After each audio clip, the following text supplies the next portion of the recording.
Baiklah, perkenalkan nama saya Rema Devina dengan NIM 230410101079 dari Prodi Hubungan Keluarga Islam.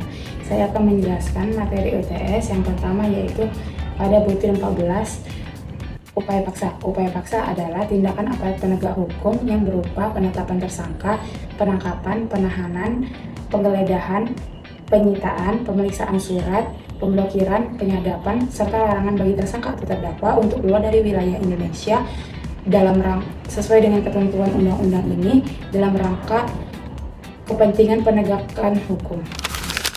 19, yaitu putusan pemaafan hakim, yang dimana pernyataan hakim di sidang pengadilan terbuka yang menyatakan bahwa terdakwa terbukti bersalah, tetapi karena ringannya perbuatan, kondisi pribadi pelaku, serta keadaan pada saat dilakukan tindak pidana serta yang terjadi kemudian, hakim tidak menjatuhkan putusan pemidanaan maupun tindakan yang mempertimbangkan dari segi kemanusiaan dan segi keadilan. Keadilan restoratif adalah pendekatan dalam penanganan perkara tindak pidana yang dilakukan dengan melibatkan para pihak, baik korban, keluarga korban, tersangka, keluarga tersangka, terdakwa, keluarga terdakwa, dan atau pihak lain yang terkait, bertujuan untuk mengupayakan keadilan yang semula.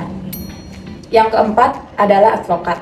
Advokat adalah orang yang berprofesi memberi jasa hukum baik di dalam maupun di luar pengadilan yang berdasarkan persyaratan yang ditentukan dalam undang-undang yang mengatur tentang advokat, dan atau orang yang memberikan jasa hukum baik di dalam maupun di luar pengadilan sebagai bagian dari pengabdian masyarakat untuk memberikan bantuan hukum cuma-cuma berdasarkan ketentuan peraturan perundang-undangan.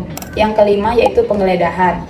Penggeledahan adalah tindakan penyidik untuk melakukan pemeriksaan atas objek yang dimiliki atau di bawah penguasaan seseorang terkait tindak pidana untuk kepentingan pembuktian pada tahap penyidikan, penuntutan, dan atau pemeriksaan di sidang pengadilan.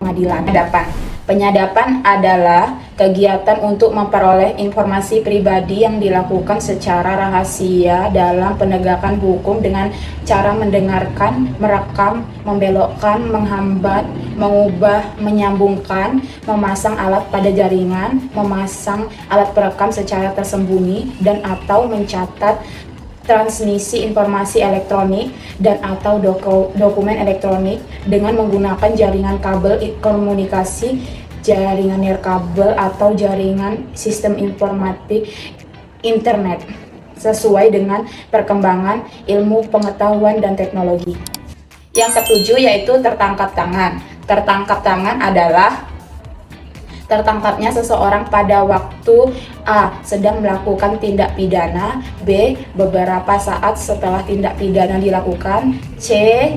sesaat kemudian diserukan oleh halayak ramai sebagai orang yang melakukan tindak pidana, atau D. sesaat kemudian padanya ditemukan benda yang diduga keras dipergunakan untuk melakukan tindak pidana yang menunjukkan bahwa dirinya adalah pelakunya, turut melakukan atau membantu melakukan tindak pidana. Yang kedelapan, yaitu restitusi. Restitusi adalah pembayaran ganti rugi yang dibebankan kepada pelaku atau pihak ketiga berdasarkan penetapan atau putusan pengadilan yang berkekuatan hukum tetap atas kerugian material dan atau imaterial yang diderita korban atau ahli warisnya. Sekian video dari saya akhiri. Wassalamualaikum warahmatullahi wabarakatuh.